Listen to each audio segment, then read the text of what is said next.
आप सभी का फिर से एक बार स्वागत करते हैं।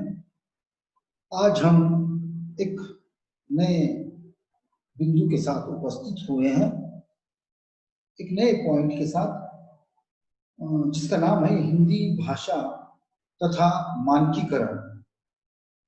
दो चीजें हैं, एक हिंदी भाषा है और दूसरा शब्द आया है मानकीकरण। भाषा, हिंदी भाषा तो ये तो हमारे समझ में आ जाता है। मानकीकरण क्या है, इसको हमको देखना है। मतलब मानक भाषा, भाषा का मानक रूप, दोनों चीजें एक साथ हम देख सकते हैं। तो उसके हम अभिप्राय को देखेंगे कि मानक भाषा किसे कहते हैं। मानक भाषा का अभिप्राय है आदर्श, श्रेष्ठ अथवा परिनिष्ठित। मतलब जो भाषा आदर्श कहलाती है, जो भाषा श्रेष्ठ होती है, श्रेष्ठ उच्चतम स्तर की भाषा, इसको हम श्रेष्ठ कहते हैं, अच्छा कहते हैं, या फिर उसको परिनिष्ठित शब्द भी कहा जाता है। व्याकरणिक दृष्टि से या सर्व दृष्टि से यह संपन्न भाषा होती है, उसको क्या कहते हैं, मानक भाषा कहते हैं। भाषा का जो रूप उस भाषा के प्रयोक्ताओं के अतिरिक्त अन्य भाषा भाषियों के लिए आदर्श होगा, जिसके माध्यम से वे अन्य भाषा भाषी उस भाषा को सीखेंगे। मतलब क्या है, जो भाषा का प्रयोक्ता है, प्रयोग करने वाला है, वो इस तरह के रूप का प्रयोग करे कि अन्य भाषा भाषी भी उसको अपनाए। जिस भाषा रूप का व्यवहार, कौन सी भाषा, किस भाषा को हम मानक भाषा कहेंगे कि उस भाषा का व्यवहार, पत्राचार, मतलब समाचार पत्र वगैरह जो होता है ना, उसमें जो प्रयुक्त होता है पत्राचार, शिक्षा, सरकारी कामकाज एवं सामाजिक सांस्कृतिक आदान प्रदान के समान स्तर पर होगा, वह उस भाषा का मानक रूप कहलाएगा।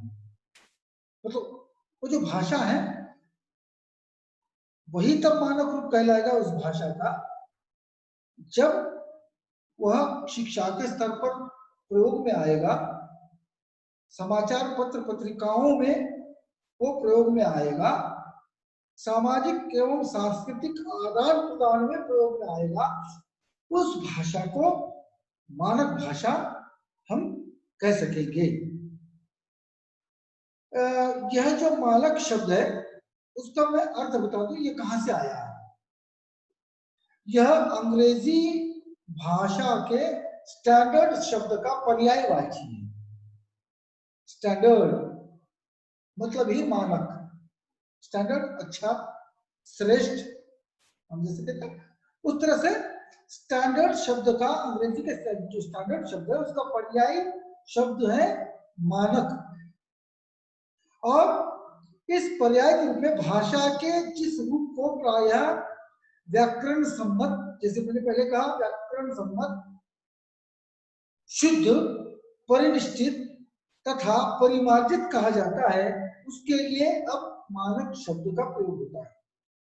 मतलब वह भाषा यह व्याकरणिक दृष्टि से भी सम्मत हो, शुद्ध हो, परिनिष्ठित हो, श्रेष्ठ हो, इस तरह की जो भाषा है उसको हम मानक भाषा कह सकते हैं।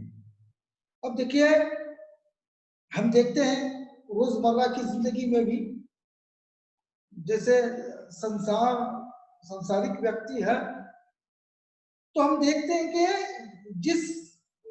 जैसे प्रेशर कुकर है या कोई और चीजें हैं, इस पर एक मोहर लगी होती है, एक स्टैंप लगा होता है, जिस पर बड़े स्टिकर में लिखा होता है ISI। क्या अर्थ होता है इसका? ISI लिखा होता है ISI द्वारा प्रमाणित। मतलब एक मानक है जो भारतीय लोगों ने, भारतीय सरकार ने यह अनुमानित किया है कि यह वस्तु जो है स्टैंडर्ड है, इसको कुछ नहीं होगा, आप बिल्कुल इसको ले सकते हैं, क्योंकि हमने इसको चेक किया है, हमने इसको परखा है, तब ये ISI का मार्क उस पर लगा दीजिए। इसका आपको मैं लॉन्ग फॉर्म बताऊं, इंडियन स्टैंडर्ड इंस्टीट्यूट एक संस्था है भारत सरकार की, जो रसोई में प्रयुक्त होते हैं कई चीजें, उस पर आपको जो है इस तरह के ISI मार्क वगैरह दिखेंगे। इसका मतलब ये है कि ये सुरक्षा की दृष्टि से अच्छे हैं, परिनिष्ठित हैं, जांचे परखे हुए हैं, इससे हमको कोई हानि या नुकसान नहीं होगा। इसलिए जब भी हम चीजें लेने जाते हैं तो हम पहले देखते हैं कि इस पे ISI मार्क है या नहीं। जिसे अभी ये जो चल रहा है कि आपके पास 2 व्हीलर है, मोटरसाइकिल है, मोटरबाइक है, उसके लिए हेलमेट अनिवार्य किया गया है।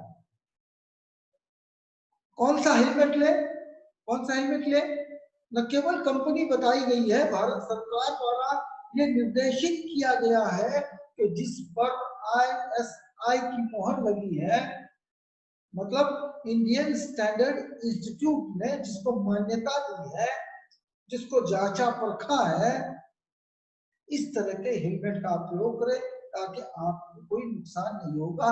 ये सभी दृष्टि से सुरक्षित है। तो अब ये बात भाषा पर भी लागू होती है कि जिस तरह से हेलमेट लेते हैं या प्रेशर कुकर ले रहे हैं और उसको जांचा परखा गया है, क्या उस प्रकार से भाषा का भी नहीं होना चाहिए? जैसे हम हिंदी भाषा की अब बात कर रहे हैं और उसके मानकीकरण की बात कर रहे हैं, मानक भाषा का प्रयोग, उसका व्यवहार, उसका क्षेत्र, इन सभी पर अवलंबित होता है। जैसे हम कह रहे हैं कि हिंदी खड़ी बोली जो भाषा का रूप है, यह हिंदी का मानक रूप है। इसके पूर्व भी हमने कहा है कि दिल्ली, आगरा, मेरठ, कानपुर, इस क्षेत्र में जो हिंदी बोली जाती है उसको हम जो है वह परिनिष्ठित या यूं कहूं कि मानक हिंदी हम कह सकते हैं।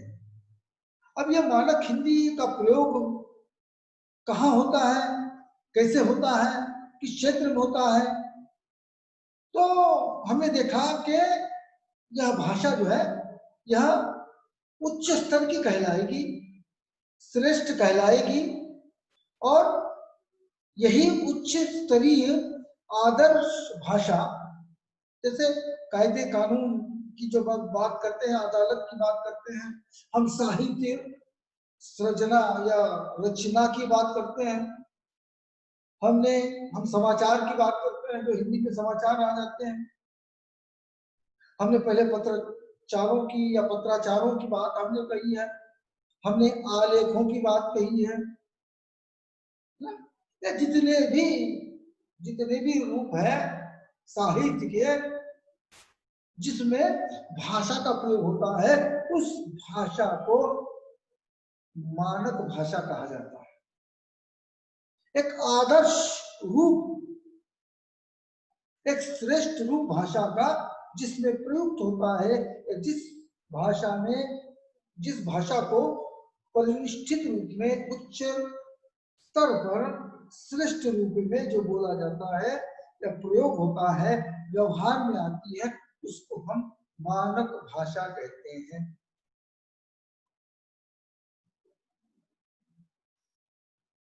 और यह मानक भाषा विशेषकर किसी देश की या किसी राज्य की प्रतिनिधिक तथा आदर्श भाषा होती है। जैसे हम कह रहे हैं, हमने दिल्ली का जिक्र किया, उत्तर प्रदेश का जिक्र करते हैं, बिहार का करेंगे, राजस्थान करेंगे, उत्तराखंड का करेंगे, इनकी राजभाषा हिंदी है। जैसे महाराष्ट्र में हम रहते हैं, महाराष्ट्र की राजभाषा मराठी है, राजभाषा है जिसमें राजकार्य होता है, उस भाषा को राजभाषा कहते हैं। लेकिन जो भाषा राज्य अथवा देश की प्रतिनिधि होती है उसको आदर्श भाषा कहा जाता है, या उसी को हम मानक भाषा कहते हैं। विशेषकर इस भाषा का प्रयोग शिक्षित वर्ग द्वारा होता है। इसमें अपने सामाजिक, सांस्कृतिक, साहित्यिक, व्यापारिक, वैज्ञानिक तथा प्रशासनिक कार्यों में इसका प्रयोग अधिकतर होता है। अर्थ हम जो कर रहे हैं वह है मानक भाषा से अभिप्राय क्या है, इससे तात्पर्य क्या है। हम बताएंगे मानक भाषा हमने बताया किसे कहते हैं, और इसके बाद हम ये भी बताएंगे कि इस मानक भाषा के मानकीकरण की पद्धति क्या होती है, कैसे मानक भाषा बनती है ना। क्योंकि कोई भी भाषा बनने से पहले वह एक बोली होती है। अब आप कहेंगे कि बोली ये क्या है? बोली उसको कहते हैं कि जो सीमित क्षेत्र में एक, ये कहूं कि एक विभाग या ग्रामीण विशेष में जो सर्वप्रथम बोली जाती है उसको बोली कहते हैं, जिसका प्रयोग क्षेत्र विस्तारित नहीं होता अपितु उसका क्षेत्र छोटा होता है, ये बोली हो जाती है। वही बोली जब अधिकाधिक क्षेत्र में बोली जाती है, उसका क्षेत्र व्यापक हो जाता है, उसके बोलने वालों की, समझने वालों की संख्या बढ़ जाती है, तब वह बोली न रहकर उपभाषा बनती है। क्योंकि तो ये सीमित दायरे से निकलकर थोड़ा सा इसका क्षेत्र व्यापक हो जाता है। ये ग्राम विशेष से निकलकर विभाग के स्तर पर बोली जाती है, जिले के स्तर पर बोली जाती है, तब यह उपभाषा बन जाती है। इसके बोलने वालों की संख्या, इसके प्रयोग करने वाले की संख्या जब बढ़ जाती है, और जब यही उपभाषा और भी विस्तारित हो जाती है, मैंने कहा कि विभागीय क्षेत्र से या जिला स्तर से निकलकर ये कई जिलों में बोली जा रही है, या कहीं मैं कहूं कि पूरे राज्य में जैसे यदि इसका प्रयोग हो रहा है या बोली जा रही है, तो जाकर ये भाषा का रूप धारण करती है। और जब यह भाषा पूरे क्षेत्र में, पूरे राज्य में जब बोली जाती है,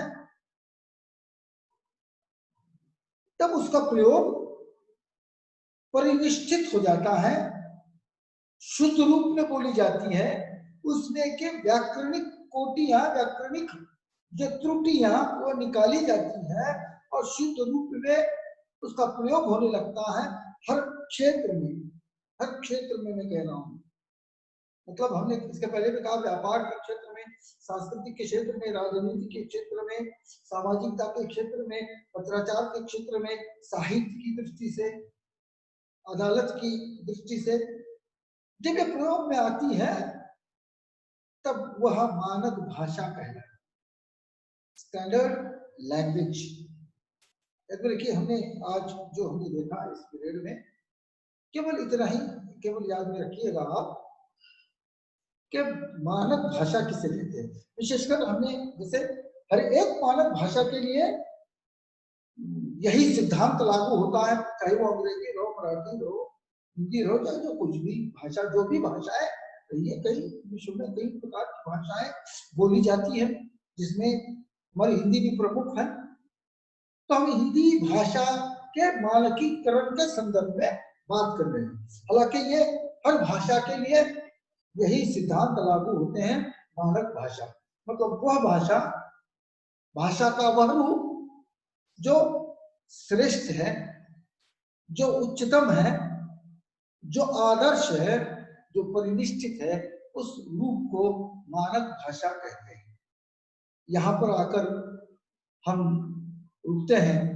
अगले पीरियड में हम इस मानक भाषा की मानकीकरण की जो पद्धति है, कैसे ये मानक भाषा बनती है या बनाई जाती है, इस पर हम विचार करेंगे अगले पीरियड में। यहाँ पर आकर हम रुकते हैं। अगर कोई प्रश्न होगा, कोई जिज्ञासा होगी तो आप अभी हमसे पूछ सकते हैं। आप इस जूम मीटिंग से जुड़े हैं, यही आपका पीरियड जो है आपको यूट्यूब पर भी अपलोड किया जाएगा, उसकी लिंक आपको व्हाट्सएप ग्रुप पर भेज दी जाएगी। उस पर भी आप उसको गौर से इसको सुनिएगा, देखिएगा। यद्यपि कोई प्रश्न है तो हमसे डायरेक्ट व्हाट्सएप पर हमारा नंबर है, उस पर भी आप कांटेक्ट कर सकते हैं, हमसे संपर्क कर सकते हैं, हमसे पूछ सकते हैं। हो सकता है कि आपके महाविद्यालय फरवरी में 20 या 22 से शुरू हो जाए, इस तरह से हम सुन रहे हैं।